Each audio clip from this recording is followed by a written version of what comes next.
A ver, si uno se pone a leer el Evangelio de Marcos, se da cuenta de que es como un thriller, ¿eh? Pura acción. Jesús no para quieto. Está sanando, enseñando, desafiando, siempre en movimiento. Pero ojo, que debajo de toda esa actividad tan trepidante, Marcos está tejiendo un misterio profundísimo. Una sola pregunta que lo mueve todo. ¿Quién es este hombre en realidad? Pues venga, vamos a meternos de lleno en el texto, a seguir las pistas que nos deja y a ver si conseguimos resolver el enigma. Y es que Marcos no pierde el tiempo, ¿eh? Va directo al grano. ¡Pam! Primera línea y ya nos suelta la que parece la respuesta definitiva. Este es Jesucristo, el Hijo de Dios. Pero, cuidado, esto no lo presenta como un dogma que hay que aceptar y ya está, para nada. Es más bien el punto de partida de una investigación. Es como si nos estuviera diciendo, mira, esta es mi tesis, y ahora te voy a presentar las pruebas. El reto es ver si al final llegas a la misma conclusión que yo. Bueno, y llegamos a la pregunta que lo cambia absolutamente todo. Y lo más fascinante es quién la hace. No es un enemigo, no es un escéptico, no. La formulan sus propios discípulos, que están completamente alucinados, sobrecogidos después de ver algo que creían imposible. Y va a ser esta pregunta, la suya, la que va a servirnos de motor para todo este análisis. A ver, pensemos. ¿Quién puede ser alguien con una autoridad así? ¿Una autoridad que parece que solo le pertenece a Dios? Pues vale, vamos con la primera tanda de pistas que nos da Marcos. Los milagros. Pero ojo, no pensemos que son solo actos de bondad o de compasión, no, son auténticas demostraciones de poder sobre la mismísima creación. Son actos que apuntan, sin rodeos, a la identidad del que los está haciendo.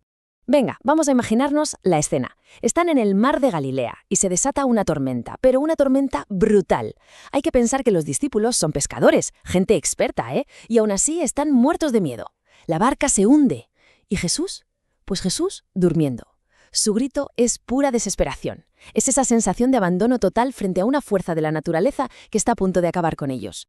Y aquí es donde viene lo realmente asombroso. La respuesta de Jesús. Con 2 palabras. 2.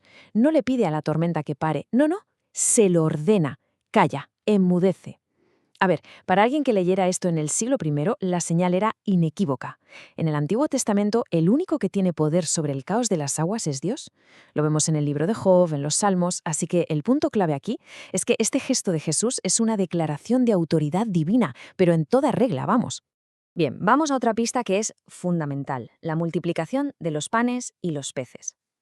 A primera vista uno podría pensar que es simplemente un milagro para dar de comer a una multitud hambrienta, pero Marcos lo construye con un simbolismo que es potentísimo, conectándolo de lleno con la historia fundacional del pueblo de Israel.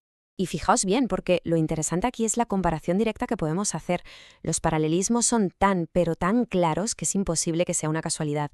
Un lugar desolado, una multitud con hambre, la gente organizada en grupos. Es que Marcos nos lo está diciendo a gritos. Jesús está recreando la acción de Dios con Israel durante el Éxodo. Es Él quien está proveyendo el nuevo maná.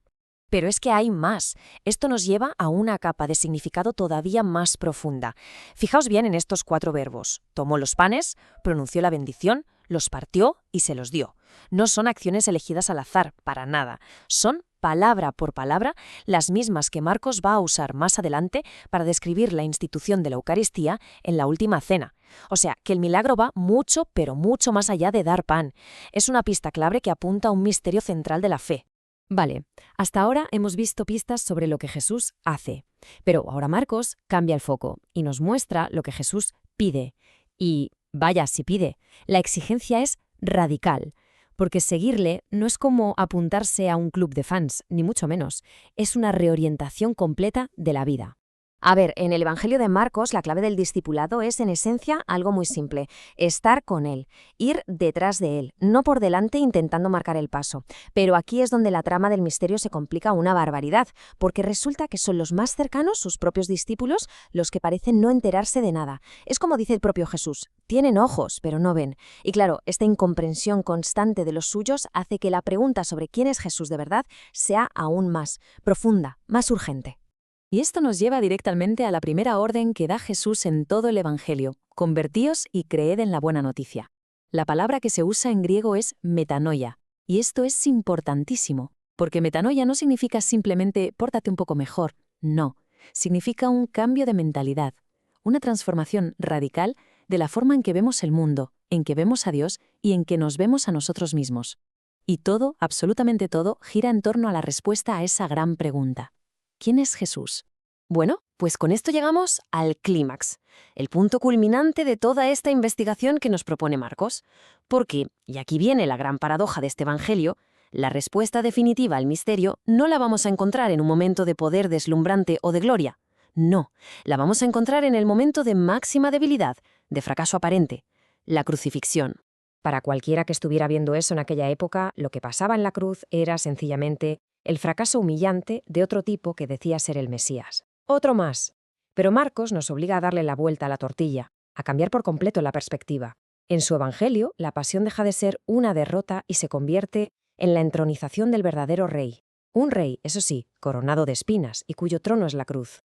Y fijaos en esto, porque es una simetría literaria perfecta. Al principio del Evangelio, en el bautismo, los cielos se rasgan y una voz desde el cielo lo declara a su Hijo. Y ahora, al final, en el momento de su muerte, lo que se rasga es el velo del templo, esa cortina inmensa que separaba lo sagrado de lo profano. Y justo entonces, otra voz, una voz totalmente inesperada, va a dar el veredicto final. Y aquí está, por fin, la resolución del misterio. Y la confesión de fe definitiva no viene de Pedro, ni de Juan, ni de ninguno de sus seguidores. Viene de un centurión romano, un pagano, el oficial al mando de la ejecución.